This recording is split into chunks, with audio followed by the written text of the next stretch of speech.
সাল্লামের সুন্নাত, আর ফিতরা রাসূলুল্লাহ সাল্লাল্লাহু আলাইহি ওয়াসাল্লাম ফরজ করেছেন। কোরআনে কারীমে এই ফিতরা সম্পর্কে ইশারা ইঙ্গিত আছে। সূরা আলা আম্মা পারা একটি ছোট্ট সূরা, যেই সূরার আয়াত নম্বর 14-15-তে আল্লাহ রাব্বুল আলামিন ইরশাদ করছেন, কাদ আফলাহা মান তাযাক্কা ওয়া যাকারা ইসমা রাব্বিহি ফাসাল্লা। এই দুটো আয়াতের তাফসীর দুই রকম ভাবে করা হয়েছে। আল্লাহর কথা, আল্লাহ রাব্বুল কি বোঝাতে চেয়েছেন এটা বুঝতে গিয়ে অনেক সময় বিভিন্ন মত হতে পারে, আর সেটা যদি আরবি ভাষার আলোকে হয় এবং সেটা ইসলামের যে মৌলিক যে বিষয়গুলি রয়েছে তার সাথে সাংঘর্ষিক না হয়, তাহলে একাধিক ব্যাখ্যা একটি আয়াতের হইতে পারে। এই বিষয়টি জেনে রাখা অনেকের প্রয়োজন, কারণ আমরা আল্লাহ রাব্বুল আলামিনের কথা বোঝার চেষ্টা করছি, কিন্তু প্রথম কথা কোরআনকে বুঝবো কোরআন দ্বারা, মানে কোরআন একটি আয়াতের সংক্ষেপে আছে, আরেকটি জায়গায় বিস্তারিত আছে। তাহলে আল্লাহর কথা দিয়ে বোঝার চেষ্টা করব। যদি তা না হয়, ধরেন শুধু আয়াতের সংক্ষেপে আছে, তাহলে 2 নম্বরে যেটা স্থান পাবে সেটা রাসূলুল্লাহ সাল্লাল্লাহু আলাইহি ওয়াসাল্লামের কথা কাজ দ্বারা, সুন্নাহ দ্বারা কোরআনের আয়াত আল্লাহর কথাগুলি বোঝার চেষ্টা করে যে আল্লাহ কি বলতে চেয়েছেন, কারণ আল্লাহ তো সরাসরি আমাদেরকে বলেন। তারপরে তৃতীয় স্তরে সাহাবায়ে কেরামগণ এই আয়াতগুলি সম্পর্কে তাদের ব্যাখ্যা বিশ্লেষণ কেমন ছিল এবং তারা কিভাবে আয়াতগুলি আমল করে। তারা তো আমল করেছেন, তারা প্রতিটি আয়াত আমল করে, আমাদের মতো নয় আংশিক 2-4টা আমল করে মুসলিম, বেছে মন পছন্দ সুবিধাবাদী, যেখানে সুবিধা ইসলাম পালন করি, যেখানে সুবিধা না ইসলাম পালন করি না। এই হচ্ছে অধিকাংশ মুসলিমদের আজকাল অবস্থা। কিন্তু সাহাবায়ে কেরাম সার্বিক স্তরে, সার্বিক জীবনে প্রতিটি ক্ষেত্রে একটি আয়াতের ওপর আমল করেছেন, বাস্তবায়ন করেছেন। তারা কিভাবে আমল করেছেন এগুলি দেখতে হবে। এই মৌলিক নীতিমালা সামনে রেখে যদি আপনি কোরআন বুঝেন, হাদিস বুঝেন, তাহলে বিভ্রান্ত হবেন না। আজকাল যত বেদাতপন্থী পৃথিবীতে আছে, আর বিশেষ করে ভারত, বাংলাদেশ, পাকিস্তান, এগুলি বেদাতের দেশ, বেদাত প্রধান দেশ। সুন্নত কম আছে, বেদাত বেশি আছে, ভেজাল বেশি আছে, আর অরিজিনাল খাঁটি ইসলাম কম আছে। যার ফলে ওই এত ভেজালের মাঝে খাঁটিটা খুঁজে পাওয়া সাধারণের জন্য খুবই মুশকিল হয়ে যায়। ওইখানে একটা মাপকাঠি এখান থেকে আপনি শিখে রাখেন যে এই আয়াতগুলি তো রাসূলুল্লাহ সাল্লাল্লাহু আলাইহি ওয়াসাল্লামের প্রতি নাযিল হয়েছে, তিনি তো নিজে আমল করেছেন এবং সাহাবায়ে কেরামকে বুঝিয়েছেন আয়াতগুলি, এবং সাহাবারা তো আমল করেছেন। তাদের আমলগুলি কেমন ছিল উদাহরণ দিলে বুঝবেন। ধরেন জিকিরের বিষয়টি, জিকিরের বিষয় আল্লাহ বলেন খুব বেশি জিকির করো, তাই না? আমার জিকির আমাকে স্মরণ করো, তোমাদেরকে স্মরণ করবো। আগে রাসূলুল্লাহ আমল করেছেন, তাই না? সাহাবীরা আমল করেছেন, ঠিক কিনা? তাদের আমলটা সামনে রেখে জিকির করতে হবে। এখন জিকির করতে করতে আপনি লাফাইতে প্যান্ডেলে চড়ে নেবেন, কথা বুঝতে পারছেন? হ্যাঁ, পাগলামি মাতলামি শুরু করে দেন মদখোরের মতো, আর আপনি বক্তার পাছাড় খেয়ে পড়বেন, আপনি আপনার ওই খুঁটি বইতে লাগবেন আপনি। এগুলো তো ইসলাম না, এগুলো তো ইসলাম না, আসলে একেবারে ইসলামের সাথে কোনো সম্পর্ক নেই। কারণ কোন সাহাবী এইভাবে জিকির করেননি। এমনকি সম্মিলিত একসাথে সুর ধরে জিকির, একজন বলছে জিকির করুন আর আপনারা শুরু করে দিলেন, আপনি একজন বলছে দুরুদ পড়ুন, হ্যাঁ বক্তা বলছেন আপনারা শুরু করে আল্লাহুম্মা শুরু করে দিলেন। সাহাবীরা কেউ করেননি। তাহলে তারা করেননি, তারা বেশি বুঝতেন না, আপনার মুরব্বি আপনারা বেশি বুঝেন, ঠিক কিনা? কথা বোঝার চেষ্টা করবেন। তাদের বুঝটা সামনে রেখে কোরআন হাদিস বুঝতে হবে এবং আমল করতে হবে, খেয়াল খুশি বুঝলে হবে না। এখন এই আয়াতে ফিরে আসে। এই কথাগুলি এই জন্য বললাম, কারণ এই কথাগুলির মাধ্যমে ব্রেনে যে মেলা আগাছা আছে, ভাইরাস আছে, সেগুলির ওয়াশ হবে, ক্লিন হবে। ওরাও তো হুজুর, ওরাও তো বড় বড় আল্লামা, ওরাও তো বড় বড় শাইখুল হাদিস, ওরাও তো বড় পীর সাহেব, তারা ইসলাম বুঝে না? হ্যাঁ, ইসলামকে খেয়াল খুশি বুঝেছে। সাহাবায়ে কেরাম থেকে, তাবেঈন থেকে, তাবা তাবে স্বর্ণযুগ থেকে আপনি একেবারে আলাদা হয়ে বোঝার চেষ্টা করেছেন, যার ফলে গুমরাহ হয়েছে। কিন্তু আপনার বুঝটা যদি রাসূলুল্লাহ সাল্লাল্লাহু আলাইহি ওয়াসাল্লামের সুন্নাহ মোতাবেক হইতো, সাহাবায়ে কেরামদের বুঝের মতো বুঝ হইতো, তাবেঈনদের, তারপরে তাবেঈনদের স্থান, তারপর তাবেঈন তাদের মতো হইতো, তাহলে এইসব বেদাত করতেন না, আর ইসলামের নামে মাজার পূজায় লিপ্ত হইতেন না আপনি। আল্লাহ বুঝার তৌফিক দান করেন। আল্লাহ বলছেন কাদ আফলাহা মান তাযাক্কা। এই আয়াতটি বলতে এতগুলি কথা বললাম। এই আয়াতের দুটো তাফসীর। একটা হচ্ছে সফল নিঃসন্দেহ ওই সব লোকেরা, কাদ আফলাহা মান তাযাক্কা, যার আত্মার পরিশুদ্ধি করল, আত্মাকে পাপ থেকে পরিশুদ্ধ করেন, পাপ মুক্ত করেন। জীবনে পাপ রাখেন না, গুনাহ রাখেন না, অন্যায় রাখেন না, জুলুম অত্যাচার রাখেন না, গুনাহ রাখেন না, হ্যাঁ, গুনাহ থেকে মুক্ত হয়ে যান, তাহলে আপনি সাকসেস, সফল। আল্লাহ বলছেন কাদ আফলাহা। এই যে হাইয়া আলাল ফালার আজানে ডাক দেওয়া হচ্ছে, ইকামতে ডাক দেওয়া হচ্ছে, এই হাইয়া আলাল ফালাহ, ফালাহ পাবেন আপনি, সার্বিক সফলতা, যদি আপনি আত্মার পরিশুদ্ধি করেন, আপনার আত্মা যেন পাপে কলুষিত না হয়, ময়লা আবর্জনায় ডুবে না যায়, সবসময় ভালো ভালো অবস্থায়, ভালো মন, ভালো কথা, ভালো কাজ, ফরজ ওয়াজিব করবেন, সুন্নত করবেন, মুস্তাহাব নফল কাজ করবেন, হারাম নাজায়েজ থেকে, পাপ থেকে বেঁচে থাকবেন, আল্লাহর হক নষ্ট করবেন না, কোনো মানুষের হক নষ্ট করবেন না। এটা হচ্ছে ইসলাম। কাদ আফলাহা মান তাযাক্কা, আত্মার পরিশুদ্ধি। তাহলে তাযাক্কা মানে ওয়াযাকারা ইসমা রাব্বিহি, এবং তাদের রবের নামের জিকির আজকার করলো, মানে আল্লাহর জিকির আজকার করলো। আল্লাহকে সব স্মরণ রাখতে হবে, নিয়মিত আল্লাহকে স্মরণ করতে হবে, সকাল সন্ধ্যার জিকিরের মাধ্যমে, নামাজের পরে, ফরজ নামাজের পরে জিকির আজকার মাধ্যমে, ঘুমাতে যাচ্ছেন তখন জিকির আজকার মাধ্যমে, বাথরুমে যাচ্ছেন দোয়া পড়া জিকির মাধ্যমে, বাথরুম থেকে বেরোলে জিকির পড়ার মাধ্যমে, খাওয়া দাওয়ায় বসে বিসমিল্লাহ বলে জিকির আজকারের মাধ্যমে, খেয়ে দিয়ে আলহামদুলিল্লাহ বলার মাধ্যমে, ওয়াযাকারা ইসমা রাব্বিহি। এইভাবে দৈনন্দিন প্রতিদিন কিছু না কিছু আল্লাহর জিকির আজকার আপনার আছে। ফাসাল্লা, সুতরাং সে নামাজি, বেনামাজি হয় না, ফাসাল্লা, নামাজ পড়ে। আত্মার পরিশুদ্ধি, আল্লাহর স্মরণ এবং নামাজ পড়া, তিনটি কথা বললেন না? এটি একটি তাফসীর হলো। দ্বিতীয় তাফসীর হচ্ছে ফিতরার তাফসীর। কাদ আফলাহা মান তাযাক্কা, এই তাযাক্কা থেকে যাকাতুল ফিতর।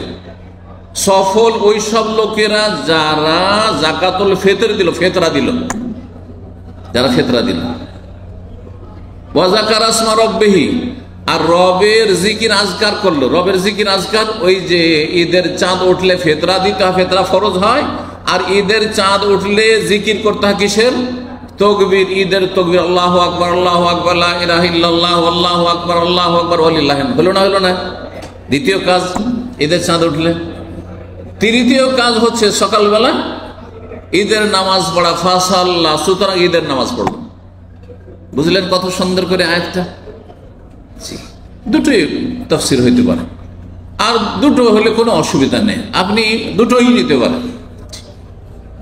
আল্লাহ রাব্বুল যেন কোরআন বুঝার তৌফিক দান করেন।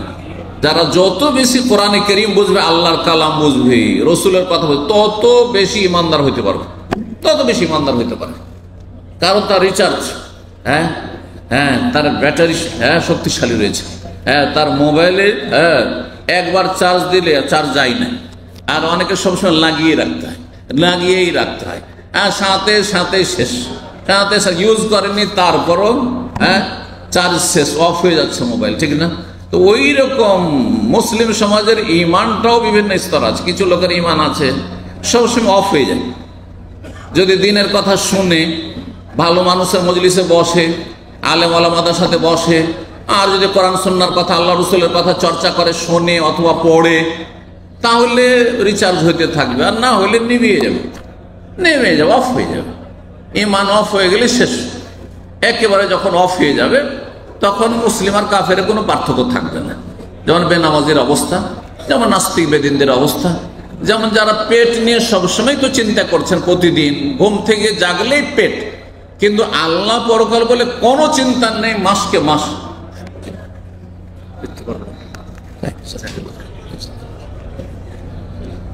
তো দেখেন, একজন মুসলিমকে সব সময় চিন্তা করতে হবে আল্লাহর সন্তুষ্টি। আল্লাহ আমাকে কি জন্য পয়দা করেছেন, আমি কেন এসেছি, কোথা থেকে এসেছি, আর কোথায় যাব। এই কয়েকটা প্রশ্ন উত্তর নিলেই তো সব ঠিক হয়ে যাবে। আমি কি শুধু খাওয়ার জন্য এসেছি? দুনিয়াতে আল্লাহ কেন পাঠিয়েছেন? খাওয়ার জন্য, যৌনাচার করার জন্য, আমোদ ফুর্তি করার জন্য, ইবাদতের জন্য এসেছি, সৃষ্টি করেছেন। এটা হচ্ছে আমার জীবনের মূল টার্গেট। কোথায় যাব? মরণের দ্বার প্রান্তে যেতে হবে, কবরে যাব। আর সেখানে রুহ চলে যাবে হয় ইল্লিনে, জান্নাতে, আর না হলে সিজনে, জাহান্নামের জেলে যাবে। সিজন মানে জেল। এটা জানতে হবে কোথায় যাচ্ছি। জান্নাতে যাচ্ছি না হয় জাহান্নামে যাচ্ছি। প্রত্যেকে আপন গতিতে চলতে আছেন, কেউ জান্নাতের দিকে যাচ্ছেন, কেউ জাহান্নামের দিকে যাচ্ছেন। আর এটা কি বললাম? হ্যাঁ, কি জন্য এসছি, আর কোথায় যাচ্ছি, আর কোথায় যাওয়ার কাজ করছি, কোথায় যাচ্ছি, এই অবস্থায় যে কাজগুলি করছি, যেভাবে জীবন যাপন করছি, এটাতে আমি কোথায় যেতে পারব। তাহলে বিশ্বাস থাকতে হবে, বিশ্বাস থাকতে হবে। অবিশ্বাসী বা সন্দিহানকে আল্লাহ কখনো হেদায়েত করবে না। এই জন্য সূরা বাকারা প্রথমে আল্লাহ বলেছেন, কোরআন দিয়ে কারা লাভবান হবে? আল্লাযীনা ইউমিনুনা বিল গায়ব, যারা না দেখে বিশ্বাস করে, না দেখে তার মালিকের কথা, যেই সেই কথা বিশ্বাস করে না, আল্লাহর কথা বিশ্বাস করে। কারণ আল্লাহ আমাকে সৃষ্টি করেছেন। ইউমিনুনা বিল গায়ব, না দেখে আল্লাহকে বিশ্বাস করে, জান্নাত বিশ্বাস করে, জাহান্নাম বিশ্বাস করে, নেকি বিশ্বাস করে, গুনাহ বিশ্বাস করে, ইসলামের বিধিবিধান হালাল হারাম বিশ্বাস করে, হ্যাঁ, রসুলকে বিশ্বাস করে, কাবাকে বিশ্বাস করে, কিবলা বিশ্বাস করে, কোরআনকে বিশ্বাস করে, না দেখে বিশ্বাস করে। উদ্ভট কথা, গাঁজাখড়ি কথা বিশ্বাস করে না। আল্লাহর কথা হলে বিশ্বাস করে, আল্লাহ তার নবীকে পাঠিয়েছেন, প্রিয় নবী সাল্লাল্লাহু আলাইহি ওয়াসাল্লাম, তার কথা হলে বিশ্বাস করে। আল্লাহ যেন বোঝার তৌফিক দান করেন। তাহলে ফেতরা দিতে হবে। ফেতরা দিলে আত্মার পরিশুদ্ধি হবে, ফেতরা দিলে সফলতা লাভ হবে। ফেতরার হুকুম কি, এক একটি পয়েন্ট এখন আলোচনা করি। ফেতরা ফরজ না সুন্নাত? ফরজ। ফেতরা হচ্ছে ফরজ। কার উপরে ফরজ? প্রত্যেক মুসলিমের ফরজ, কাফের ফরজ না, অমুসলিমের ফরজ না, প্রত্যেক মুসলিমের ফরজ। সে ছোট হোক, বড় হোক, নর হোক, নারী হোক, স্বাধীন হোক অথবা দাস হোক। এখন আর স্বাধীন আর দাসের পার্থক্য নাই। এক সময় ছিল গোলামের যখন যুগ ছিল, নবী সাল্লাল্লাহু আলাইহি ওয়াসাল্লাম আমলে ছিল, তারপরে এই কাল করে 50-100 বছর আগেও ছিল। যার ফলে নবী সাল্লাল্লাহু হাদিসে আল আবদে ওয়াল হুররে, স্বাধীন অথবা আপনার গোলাম। কিন্তু আজকাল যারা চাকর নকর তারা গোলাম না, যারা কাজের ছেলে মেয়ে বাড়িতে তারা কিন্তু গোলাম না, তারাও স্বাধীন আমাদের মতো, তারা চাকরিজীবী। হ্যাঁ, বিভিন্ন শ্রেণীর মানুষ বিভিন্ন রকমের চাকরি করে, জি, তারাও স্বাধীন মানুষ। তো ফিতরা সকল স্তরের মুসলিমের উপর আল্লাহ কি করেছেন? ফরজ করেছেন। তাহলে ফিতরার হুকুম জেনে নিলাম, ফরজ। রাসূলুল্লাহ সাল্লাল্লাহু আলাইহি ওয়াসাল্লাম ফরজ করেছেন, আর আল্লাহ কোনটা ফরজ, দুটোতে কোনো পার্থক্য আছে নাকি? কোনো পার্থক্য নেই। এই মর্মে সূরা নিসার আয়াত নম্বর 80 তে রয়েছে, ওয়ামাই ইউতির রাসূলা ফাকাদ আতা আল্লাহ। যে রসুলকে মানলো সাল্লাল্লাহু আলাইহি ওয়াসাল্লাম, নবীর নাম শুনলে কি বলবেন? বখিলি করবেন না, কৃপণতা তো করবেন না, আল্লাহর 10 গুণ রহমত থেকে বঞ্চিত থাকবেন না, নবীর হক আদায় করবেন সর্বনিম্ন। কোনো পয়সা লাগে না, মেহনত লাগে না, কষ্ট লাগে না, আরো মনে শান্তি হয় যে নবীর জন্য আমি দোয়া করলাম, আমার জন্য ফেরেশতা দোয়া করবেন। নবীর জন্য একবার দোয়া করলাম, দুরূদ পড়লাম, আমার 10 বার আল্লাহ রহমত বর্ষণ করবেন। জি, খুশি হতে হবে, আগ্রহের সাথে পড়তে হবে সাল্লাল্লাহু আলাইহি ওয়াসাল্লাম, সুর করে না, আপন আপন জায়গায় থেকে দলবদ্ধ না। আপনি বেদাত করবেন না, সুন্নাত করবেন। বেদাত করবেন না, সে সুন্নাত ছেড়ে দেবো, নবী বলেছেন, হুজুরে পাক বলেছেন, না, এটা বেয়াদবি, বেয়াদবি। যেসব বক্তারা শুধু হুজুরে পাক বলেছেন, নবী বলেছেন, হ্যাঁ, রাসূলুল্লাহ বলেছেন, আর সাল্লাল্লাহু আলাইহি ওয়াসাল্লাম বললেন, তারা কৃপণ, তারা বেয়াদব, তারা নবী সাল্লাল্লাহু আলাইহি ওয়াসাল্লামের হক আদায় করে না। ভালো করে শুনুন, এক মজলিসে একবার পড়া ওয়াজিব, নবীর জন্য দোয়া করা, আর বারবার যতবার নবীর নাম আসবে সাল্লাল্লাহু আলাইহি ওয়াসাল্লাম বলা, এটা হচ্ছে সুন্নাত, মুস্তাহাব। মুস্তাহাব এক করলে 10 পাবে না। কে চান না এক করলে 10? 1 টাকা ইনকাম করলে 10 টাকা, 100-তে 1000। চিন্তা করুন তো দেখি। তো রাসূলুল্লাহ সাল্লাল্লাহু আলাইহি ওয়াসাল্লাম ফরজ করেছেন, তার ফরজ করা যে রসুলকে মানলো, সে কাকে মানলো? আল্লাহকে মানলো। সুতরাং রমজানের রোজা আল্লাহ ফরজ করেছেন, ফিতরা রাসূলুল্লাহ সাল্লাল্লাহু আলাইহি ওয়াসাল্লাম ফরজ করেছেন, দুটোতে কোনো পার্থক্য নেই। এটাও ফরজ, ওইটাও ফরজ। কেউ রোজা ছাড়লেও যেন কাবিরা গুনাহগার, তেমন ফিতরা না দিলেও কিন্তু কাবিরা গুনাহ হবে। ফিতরা না দিলেও কাবিরা গুনাহ হবে। ভালো করে শোনার এখানে। ফিতরা সম্পর্কে আব্দুল্লাহ বিন ওমর রাদিয়াল্লাহু তাআলা আনহুমা, আব্দুল্লাহ বিন আব্বাস, আবু সাঈদ খুদরি, বেশ কিছু আরো মেলা সাহাবায়ে কেরাম থেকে বিভিন্ন হাদিসে ফিতরার কথা রয়েছে। একটি করে হাদিস শোনাই। আব্দুল্লাহ বিন ওমর রাদিয়াল্লাহু তাআলা আনহুমা বর্ণনা করেছেন, ফারাদা রাসূলুল্লাহ যাকাতাল ফিতর, রাসূলুল্লাহ সাল্লাল্লাহু আলাইহি ওয়াসাল্লাম যাকাতুল ফিতর ফরজ করেছেন। যাকাতুল ফিতর কেন বলা হয়, এর নামকরণটা আগে বলেন। ফিতরাকে ফিতরা কেন বলা হয়, বা সাদাকাতুল ফিতর বা যাকাতুল ফিতর কেন বলা? ফিতর মানে রোজা কি করা, সমাপ্ত করা, ইফতার করা। এই যে ইফতার, এটা কি বলছেন? এখন কি করতে বসছেন? ইফতার। ইফতার মানে কি?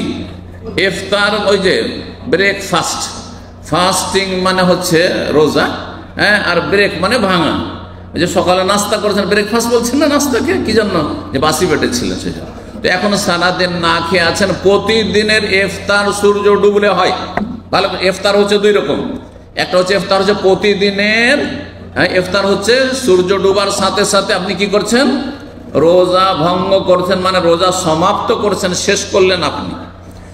আর গোটা রমজানের ইফতার মানে রমজানের রোজার সমাপ্তি কখন হবে? যখন শওয়ালের চাঁদের খবর পেয়ে যাবেন। 29 তারিখ, 29 রমজান গিয়ে বা 30 রমজান গিয়ে চাঁদ উঠে গেল, চাঁদ ওঠার খবর 29 রমজান অথবা 30 রমজান পুরা হয়ে গেছে, চাঁদ ওঠার খবর আর কোনো প্রয়োজন নেই, 30-এর বেশি আরবি মাস হয় না। সুতরাং আপনার গোটা মাসের রোজা ইফতার হয়ে গেল। এবার বুঝছেন না? তো এই যে ফিতরাকে ফিতরা এই জন্য বলা হয় যে রমজানের পুরো 29 বা 30 রোজা সমাপ্ত করার সাথে সেটা ফরজ, তার সাথে সেটা সম্পর্কিত। রোজা রমজান শেষ আর শাওয়াল মাসের চাঁদ দেখার খবর হইল, আর আপনি বেঁচে আছেন অথবা আপনি ভূমিষ্ঠ হয়ে গেছেন, তাহলে আপনার ছেলে ভূমিষ্ঠ হয়েছে, মেয়ে ভূমিষ্ঠ হয়ে গেছে, তাহলে ফিতরা ফরজ হয়ে গেছে। চাঁদ ওঠার পরেও আপনি বেঁচে আছেন বা চাঁদ ওঠার আগেখানে, সূর্য ডোবার আগেখানে জন্ম হয়ে গেছে, তাহলে ফরজ হয়ে গেছে। কিন্তু বুঝছেন না?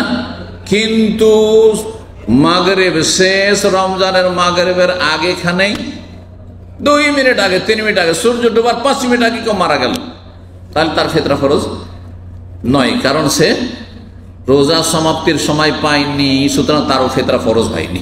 তো ফিতরা ফরজের ঠিক সময়টা কোন সময়টা? গোটা রমজান শেষে যখন শওয়ালের চাঁদ উঠবে, অর্থাৎ সূর্য ডুববে। তো রাসূলুল্লাহ সাল্লাল্লাহু আলাইহি ওয়াসাল্লাম ফরজ করেছেন ফিতরা কিসের? মিন রমজান, রমজানে, তার রমজানের ফিতরা। কতটা? সাআম মিন তামরিন, 1 সা খেজুর হইলেও, আও সাআম মিন শাইরিন, জব হলেও। রাসূলুল্লাহ আমলে জবের রুটি বেশি খাওয়া হয়েছে। আজকাল জব অনেকে বুঝেও না, কৃষিকাজ এমন ভাবে ছেড়েছেন অনেকে যে জব বললে বুঝে না, বুঝছেন না? কিন্তু আমরা ছোটকালে কিন্তু জব খেয়েছি, জবের রুটি খেয়েছি, জবের ছাতু তো অনেক খেয়েছি। আমাদের বাল্য জীবনটা ছিল জবের ছাতু আর বুটের ছাতুর যুগ ছিল, সেটা খুব স্ট্রং খাবার ছিল। দেখেন রোগী আমরা ছোটকালে দেখেছি হোমিওপ্যাথি ডাক্তারদেরকে, অথবা গ্রামের যেসব ডাক্তারগুলো গ্রামীণ ডাক্তার, তাদেরকে দেখেছি রোগী যখন দুর্বল হয়ে থাকে, উইকনেস থাকে, রোগ থেকে একটু এখন সুস্থ হইতে লেগেছে, তখন বলে যে এই রোগীকে বার্লি খাওয়াবে। বার্লি, বার্লি মানে কি কে বলতে পারেন? দেখি কতটা ইংলিশ জানছেন। বার্লি মানে জব, বার্লি মানে জব, ঠিক না? ওইটা ইংলিশ বলে দিলে ডাক্তারের ভাষা বার্লি খেতে বলেছে। হ্যাঁ, ছোটকালে তাই মনে করতাম বার্লি হয়তো বিশেষ কোনো জিনিস হয়তো, কিন্তু সেইটাই আপনার কৃষকদের জমিতে আপনার জব হচ্ছে, জবের চাষ হচ্ছে। জব গেল, গম এলো, ধান এলো, আর চাউল আসার পরে এমন চাউল বিস্তার লাভ করলো যে যারা চাউল খেত না, ভাত খেত না, তারা দুনিয়া ভাতে ভাত একাকার হয়ে গেল, তাই না? জব হইলেও 1 সা দিতে হবে, আলাল আবদে দাস হলেও দিতে হবে, ওয়াল হুররে স্বাধীনকে দিতে হবে, ওয়াল যাকারে পুরুষকেও দিতে হবে, ওয়াল উনসা নারীকেও দিতে হবে, সাগিরে ছোটকেও বড়কেও, মিনাল মুসলিমিন, মুসলিম ব্যাস, অমুসলিম নাই। তাহলে কেউ যদি কালমা পড়ে মুসলিম না হয় আর সে রোজা রাখে, অনেক হিন্দুরা কিন্তু এমনি দেখা দেখি রোজা রাখে, বন্ধু বান্ধব আছে একই রুমে থাকে, রোজা রাখে। আমার এখানে একটা ছেলে ওইরকম আসতো বাংলাদেশের, দীর্ঘদিন আসতো, রোজা রাখতো। ওকে বললাম যে তুমি রোজা রাখছো, আমার ইসলামিক সেন্টার জুমার দিনে বক্তব্য শুনতে আসতো, আর মুসলিম বন্ধুদেরকে বলতো যে তুমি শেখের আলোচনা শুনতে যাও। সুবহানাল্লাহ, আল্লাহকে দীর্ঘদিন হেদায়েত করেন, তারপরে আর খোঁজ খবর নাই হেদায়েত হইলো কিনা। কিন্তু শেষে ওকে দাওয়াত দিয়েছিলাম যে দেখো জাহান্নাম থেকে বাঁচার জন্য প্রথম কি চাবি হচ্ছে কি? লা ইলাহা ইল্লাল্লাহ। আশহাদু আল্লা ইলাহা ইল্লাল্লাহ ওয়া আশহাদু আন্না মুহাম্মাদার রাসূলুল্লাহ পড়তে হবে, আর তারপরে 5 ওয়াক্ত নামাজ পড়তে হবে আর রোজা রাখতে হবে। তাহলে এই রোজা আর নামাজ আর হজ আর যাকাত আর উমরা কাজে আসবে। না হলে ভাই তুমি কষ্ট করে যে রোজা রাখছো এটা কিন্তু কাজে আসবে না। আল্লাহর রাস্তে তুমি জাহান্নাম থেকে বাঁচার চেষ্টা করো। আল্লাহ তৌফিক দান করুন। যদি হেদায়েত হয়ে থাকে তো আলহামদুলিল্লাহ, জানি না খবরদার। আর যদি হেদায়েত না হয়ে বেঁচে থাকে তো আল্লাহ যেন হেদায়েত নসিব করেন। তার মধ্যে কিছু ভালো গুণ আছে, ভালো গুণ আছে যে মুসলিমদেরকে ভালো কাজে উৎসাহিত করতো, নিজেও রোজা রাখতো, কিন্তু ইসলামের মৌলিক ফাউন্ডেশন বুঝতো না যে কোনটা আগে কোনটা পরে। বুখারী মুসলিমের হাদিস ছিল। আচ্ছা, পেটে যদি বাচ্চা থাকে, হ্যাঁ, মায়ের পেটে যে বাচ্চা রয়েছে তার কি ফিতরা লাগবে? এটা মাসলা জানা। নবী সাল্লাল্লাহু আলাইহি ওয়াসাল্লাম থেকে কোনো প্রমাণ নাই, আবু বকর ওমর থেকে কোনো প্রমাণ নাই। তৃতীয় খলিফা উসমান রাদিয়াল্লাহু তাআলা আনহু তার পরিবারে যদি গর্ভবতী মহিলা হইতো, পেটে বাচ্চা রয়েছে, তাহলে তিনি কি করতেন? ফিতরা দিয়ে দিতেন। সুতরাং এটি রাসূলুল্লাহ সাল্লাল্লাহু আলাইহি ওয়াসাল্লাম সুন্নাত নয়, কিন্তু খলিফার সুন্নাত, খলিফায়ে রাশেদের সুন্নাত। আর 4 খলিফার সুন্নতকে আমাদেরকে আঁকড়ে ধরতে বলা হচ্ছে, যদিও সেটা ফরজ নাই। কারণ ফরজ হলে নবী সাল্লাল্লাহু আলাইহি ওয়াসাল্লাম অবশ্যই শিখাইতেন, অবশ্যই শিখাইতেন। তো এটি নফল। কেউ যদি দেয় যে আমার স্ত্রী গর্ভবতী আছে, অথবা আমার বোন, আমার মেয়ে গর্ভবতী আছে, আমি এই বাচ্চার যে পেটে বাচ্চা আছে এর ফিতরা দিয়ে দেবো, তাহলে সেটি মুস্তাহাব। জি।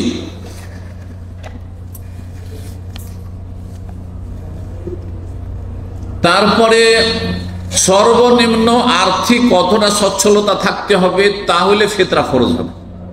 এটা একটি গুরুত্বপূর্ণ মাসলা। এক শ্রেণীর লোকের আমাদের দেশে যেই মাসলাক ফলো করে, তাতে তারা ফতোয়া দেয় যে যাকাত ফরজ না থাকলে ফিতরা ফরজ নাই। ফতোয়াটি একেবারে ভুল। যাকাত ফরজ হওয়ার জন্য গত কয়েকদিন আগে যাকাতের নেশা বলেছি, চাঁদিতে কত টাকা, রিয়াল কত বলেছি, কেউ বলতে পারেন? মনে আছে? 2231 বলেছে, 2231 বলেছে না?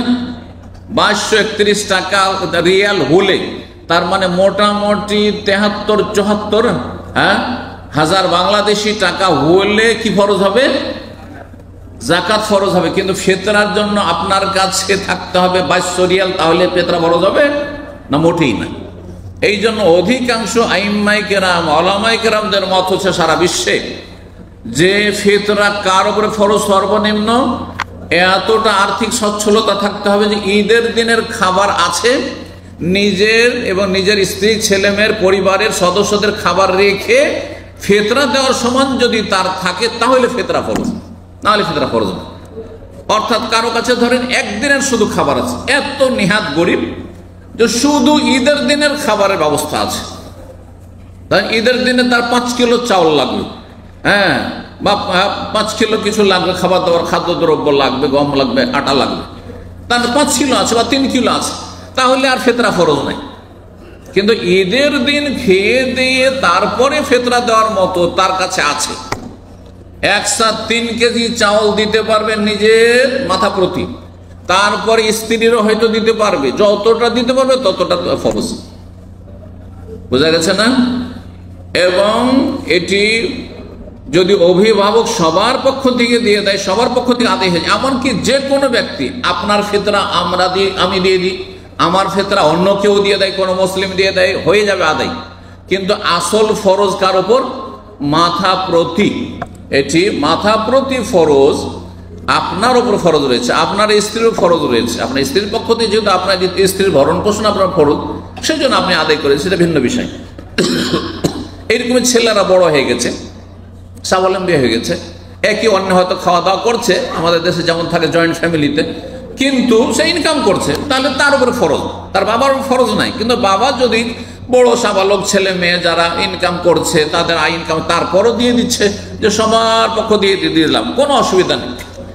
এমন হচ্ছে আজকাল যেহেতু ছেলে মেয়েরা বিদেশে থাকে, বিভিন্ন দেশে থাকছে, ছেলেদেরকে বলে দিল 5 দেশে 5টা ছেলে আছে, তোমাদের পক্ষ থেকে আমি দেশে সবার পক্ষ থেকে ফিতরা দিয়ে তোমাদের দিতে হবে না, যথেষ্ট, ফিতরা আদায় হইলি হইল। তো ফিতরা দেওয়ার কথাটি বলছিলাম যে ফিতরা সর্বনিম্ন দেওয়ার জন্য ঈদের দিনের খাবার রেখে, যাতে সেই দিন না খেয়ে না থাকে গরিব মানুষরা, তারপরে থাকলে ফিতরা দেবে। ফিতরা দেওয়ার রহস্য কি, হেকমত, তত্ত্ব, কেন ফিতরা দিতে হবে? বেশ কিছু কারণ আইম্মায়ে কেরামগণ ওলামারা উল্লেখ করেছে। তার মধ্যে একটি সবচেয়ে বড় কথা, আমরা যে কোনো আমল করি সবচেয়ে বড় রহস্য হচ্ছে যে আমরা রাসূলুল্লাহ সাল্লাল্লাহু আলাইহি ওয়াসাল্লামের অনুসরণ করলাম। কার অনুসরণ করলাম? নবীর অনুসরণ করলাম। কারণ আমাদেরকে আল্লাহ হুকুমই করেছেন যে তোমাদের লাইফটা কেমন চলবে, নবী সাল্লাল্লাহু আলাইহি ওয়াসাল্লামের গাইডেন্স মোতাবেক, দিক নির্দেশনা মোতাবেক, নবীর সুন্নাত পালন, তরিকা পালন করেন। নবী ফিতরা দিয়েছেন সাল্লাল্লাহু আলাইহি ওয়াসাল্লাম, আমি ফিতরা দিলাম। হ্যাঁ, সাহাবারা ফিতরা দিয়েছেন নবী সাল্লাল্লাহু আলাইহি ওয়াসাল্লামের হুকুমে, আমিও নবীর হুকুমে সামিনা ওয়া আতানা, হে আল্লাহ তোমার নবীর কথা শুনলাম মানলাম, সুতরাং আমি ফিতরা দিচ্ছি। সুন্নত নবীর আদর্শ পালন করলাম, এক নম্বর কথা। দুই নম্বর রহস্য হচ্ছে যে ঈদের দিনগুলিতে অভাবীদের কি করলাম, ওপর ইহসান করলাম, অনুগ্রহ করলাম, উপকার করলাম, তাদের পাশে দাঁড়াইলাম। অনেকে আছে হ্যাঁ দিন আনে দিন খায়, যদি সকালবেলা রিক্সা ভ্যান নিয়ে না বেরোয় তাহলে ছেলে মেয়ে অনাহারে থাকবে। সকালবেলা যদি দিন মজুর করতে মাঠে ঘাটে না যায়, পরের ঘরে কাজ করতে, তাহলে ছেলে মেয়ে অনাহারে থাকবে। সকালে যায়, সন্ধ্যাবেলা টাকা পয়সা নিয়ে মজদুরি করে তারপর হাট থেকে চাল ডাল কিনে নিয়ে আসছে ছেলে মেয়ের জন্য। এরকম দেখেছি আমরা, যদিও আলহামদুলিল্লাহ এখন অনেক অবস্থা ভালো হয়েছে, তারপরও পৃথিবীতে আপ ডাউন লেগে আছে। কোনো জায়গায় হয়তো একটু ভালো হয়েছে, কিন্তু অন্য জায়গায় আরো খারাপ অবস্থা হয়েছে। আল্লাহ মুসলিম বিশ্বের অবস্থা যেন ভালো করেন এবং তাদের দারিদ্রের মোচনের তৌফিক দান করেন, দিনের দিকে তাদেরকে ফিরে আসার তৌফিক দান করেন, বালা মুসিবত থেকে আল্লাহ হেফাজতে রাখেন। তো বলছিলাম যে এতে গরিবের উপকার করা রয়েছে এবং গরিব মানুষরা, বিশেষ করে যারা যদি কাজ করতে পারে না আর বাড়িতে কিছু নেই, তাহলে ঈদের দিন ভিক্ষার ঝোলা নিয়ে বেরিয়ে যেতে হবে। যারা ভিক্ষা করে খায় তাদের কি করতে হবে? ঈদের দিনও রাস্তাঘাটে বাড়িতে বাড়িতে ভিক্ষা করতে চলে যেত না। ঈদের দিন তোমাদের ভিক্ষা করতে দেবো না, ঈদের দিন তোমাদের রিক্সা চালাতে দেবো না, ঈদের দিন তোমাদের জন্মজুরি করতে দেবো না। ঈদের দিনগুলি 2-4টা দিন ছেলে মেয়ে নিয়ে আমরা খুশি করছি, তোমরাও খুশি করো, এই জন্য ফিতরা দাও। এটা হচ্ছে দ্বিতীয় রহস্য। তৃতীয় রহস্য হচ্ছে যে ফিতরা দিলে রোজাদারের রোজায় যে সব ঘাটতি ত্রুটি হয়েছে সে ঘাটতি পূরণ হয়। কি হয়? ঘাটতি পূরণ হয়। রোজাতে ত্রুটি হয় না, রোজা কিছু কারণে নষ্টই হয়ে যায়, তার জন্য কাজা করতে হবে, কিন্তু রোজা নষ্ট হয়নি, রোজা দুর্বল হয়েছে। তো এই দুর্বলতা থেকে মুক্তি লাভ করা, দুর্বলতাকে কেটে ওঠা, রোজার কমজোরি দূর করা, এর জন্য ফিতরা দেওয়া। শুধুমাত্র 3 কেজি চাউল দিলেন, গোটা রমজানের রোজাগুলিতে বিভিন্ন রকমের যে রোজার দুর্বলতা হয়েছে সেই দুর্বলতা সেরে যাবে। সুবহানাল্লাহ, মাত্র 3 কেজি, 1 সা চাউল দিয়ে, 1 সা খাদ্যদ্রব্য দিয়ে আপনার দুর্বলতা সেরে গেল। নবী সাল্লাল্লাহু আলাইহি ওয়াসাল্লামের কথা, দুর্বলতা যেমন রোজা অবস্থায় কোনো সময় মিথ্যা কথা বলে দিয়েছেন, রোজা অবস্থায় কারোর সাথে একটু ঝগড়া করে নিয়েছেন, হ্যাঁ মেজাজ গরম করে নিয়েছেন, রোজা অবস্থায় আপনি হয়তো কোনো প্রতারণা করেছেন, রোজা অবস্থায় অসার কথাবার্তা হয়েছে, রোজা অবস্থায় হই হুল্লোড় হয়েছে, হইচই করে। অনেকে আছেন মানে কথা বলার আদব কায়দা নেই, তর্ক করা পছন্দ করে, লেগে যায় বিভিন্ন রকমের যেসব অমার্জিত কাজ, একজন মুসলিমের চরিত্র পরিপন্থী যেসব কাজ, সেগুলি কিছু হয়ে গেছে রোজা অবস্থায়, সেগুলি দূর হবে। অসার কথা অথবা কোনো গুনাহ হয়ে গেছে, যেগুলো তো রোজা তো ভঙ্গ হয় না কিন্তু কমজোর হয়ে যায়। সময় শেষ হতে যাচ্ছে, ওই ইফতারের বিষয়গুলি বা ফিতরার বিষয়টিকে আমরা তাড়াতাড়ি শেষ করি। আর একটি রহস্য হচ্ছে এর মাধ্যমে আল্লাহর শুকরিয়া আদায় করা। ফিতরার মাধ্যমে আল্লাহর শুকরিয়া আদায় করেছেন, আল্লাহ গো যে তুমি আমাকে এই 30টা রমজানের রোজা রাখার তৌফিক দিলে বা 29টা পুরা রমজান রোজা রাখার তৌফিক দিলে, তোমার শুকরানা স্বরূপ আর্থিক আমি কিছু নজরানা পেশ করছি তোমার সন্তুষ্টির জন্য, সেটা হচ্ছে ফিতরা। আল্লাহ শুকরিয়া, পয়সা খরচ করে শুকরিয়া, জি ফিতরা দিয়ে শুকরিয়া। এই মর্মে ইবনে আব্বাস রাদিয়াল্লাহু তাআলা আনহু বলছেন, ফারাজা রাসূল যাকাতাল ফিতরে, রাসূলুল্লাহ সাল্লাল্লাহু আলাইহি ওয়াসাল্লাম ফিতরা ফরজ করেছেন। কিসের জন্য? তুহরাতাল লিসাইম, রোজাদারকে পাক পবিত্র করার জন্য, মিনাল লাগওয়ি, ওয়াসার অবাঞ্ছিত কথা থেকে, অরাফাস যৌনাচার, স্ত্রীর সাথে বেশি রসিকতা হয়ে গেছে, আমোদ ফুর্তি হয়ে গেছে, বা এই চোখ বেগানা মহিলার দিকে গেছে, হ্যাঁ রাস্তাঘাটে, তো এইসব দুর্বলতা হয়েছে রোজা অবস্থা, এগুলো থেকে মুক্ত করার জন্য, ওয়াতামাতাল লিল মাসাকিন, মিসকিনদের খাদ্যের ব্যবস্থা করার জন্য। ফামান আদ্দাহ ক্বাবলা সালাত, সুতরাং যেই ব্যক্তি ফিতরা দেবে ঈদের নামাজের আগে ফাহিয়া যাকাতুন মাকবুলা, সেটা আল্লাহর কাছে মকবুল হবে, কবুল হবে। ওমান আদাহ বাদাস-সালাত, কেউ যদি ঈদের পরে ফিতরা দেয়, ফাহিয়া সাদাকাতুম মিনাস সাদাকাত, তাহলে সেটি সাধারণ সাদকা হবে, দান সাদকা হয়ে যাবে, ফিতরা আদায় হবে না। তাহলে এখান থেকে আরেকটি মাসলা কি বুঝলেন, যে ঈদে যাওয়ার আগেই ফিতরা আদায় হইতে হবে। আপনার ঈদ একদিন আগে, আপনারা প্রবাসী, বাংলাদেশের ঈদের দিনে ফিতরা দিলে আপনার ফিতরা হবে না। আপনি এখন থেকে টেলিফোন করেন আর বলে দেন যে ঈদের একদিন 2 দিন আগে, অথবা ঈদের চাঁদ যেমনই এখানে উঠবে আরো একদিন বাকি আছে ওইখানে রোজা, তখন বলে দেন যে আমার ফিতরাটা তোমরা আমাদের সকালবেলা ঈদ হয়ে যায় ফজরে ফজরে, কিন্তু হ্যাঁ, সুতরাং তার আগেই তোমরা এই রাত্রে অথবা দিনে আগের দিনে আমাদের ফিতরাটা দিয়ে দাও। ফিতরা কোথায় দিবেন? যেখানে বেশি প্রয়োজন। আমরা দেখছি আরব দেশে সচ্ছল লোক বেশি, আর যদি অভাবী থাকেও তো অভাবী চিনি না, অনেক সময় ঠকে যাব, অভাবে বলে দিচ্ছি, আসলে ও হচ্ছে ধোঁকাবাজ, পোতার, হ্যাঁ, ভিক্ষা করা ব্যবসা তার। সুতরাং আমরা নিজের এলাকায় দিলে, নিজের গ্রামে দিলে চেনি যে কার কত অভাব আছে, আর তাদের অভাবও বেশি রয়েছে। সুতরাং নিজ এলাকায় পরিচিত ধার্মিক নামাজি ভালো মানুষ, গরিব মানুষ যারা, তাদেরকে ফিতরা দেবেন। ফিতরা মাদ্রাসায় নয়, মসজিদে নয়, কোন ইসলামিক প্রতিষ্ঠানে নয়, ফিতরা দেবেন গরিব মিসকিনকে। নবী কি বলেছেন? তওমাতাল লিল মাসাকিন, মিসকিনদের জন্য খাদ্যের ব্যবস্থা করা, যারা অভাবী দরিদ্র তাদের খাবারের ব্যবস্থা করবেন। ফিতরা কি দিয়ে দিতে হবে? খাদ্য দ্রব্য দিতে, কোন হাদিসে টাকা পয়সার কথা নেই। সুতরাং টাকা দিয়ে ফিতরা, এবারে বাইতুল মোকাররম 130 ধার্য করলো তো 200 করলো, গতবারে এত ছিল, এই ঝামেলা ইসলামে রাখেননি রাসূলুল্লাহ। 1400 বছর আগে চূড়ান্ত ফয়সালা করে দিয়ে গেছেন, এক সা দিতে হবে, সায়ের একটা কাঠা, মদিনার কাঠা, সেই কাঠার মাপে কিয়ামত পর্যন্ত দিতে থাকবে, যেখানে থাকো না কেন। সুতরাং টাকা দিয়ে ফিতরা দেবেন না। শেখ বিন উসাইমিন রাহিমাহুল্লাহ, অধিকাংশ আইম্মায়ে কেরামগণ, উম্মতে মুসলিমা, তারা বলছেন টাকা দিয়ে ফিতরা দিলে ফিতরা আদায় হবে না। অল্প কিছু আলেমদের মত রয়েছে যে টাকা দিলে হয়ে যাবে, কিন্তু সন্দেহ কেন থাকবেন ভাই? ইবাদত করবেন তো সন্দেহ কেন থাকবেন? আপনার উজু সন্দেহ হচ্ছে, উজু আছে কি নাই, নামাজ পড়বেন না আবার উজু করবেন? তাহলে সন্দেহপূর্ণ কেন ইবাদত করবেন আপনি, যখন আপনার ইবাদতের বিষয় সন্দেহ থেকে মুক্ত হয়ে আপনি কি করেন? ফিতরা দেন, আর তা খাদ্য দ্রব্য দিয়ে দেবেন। আল্লাহ যেন তৌফিক দান করেন। এবং উত্তম হচ্ছে ঈদের চাঁদের খবর পাওয়ার পরে দেওয়া, ঈদে যাওয়ার আগে। আর যদি কেউ 1 দিন 2 দিন আগে দিয়ে দেয়, 28, 29 রমজানে বা 30 রমজানে, তো জায়েজ রয়েছে। সাহাবায়ে কেরাম এভাবে দিতেন। জাযাকুমুল্লাহু খাইরান। ওয়া সাল্লাল্লাহু আলা মুহাম্মদ ওয়া আলা আলিহি ওয়া সাহবিহি আজমাইন।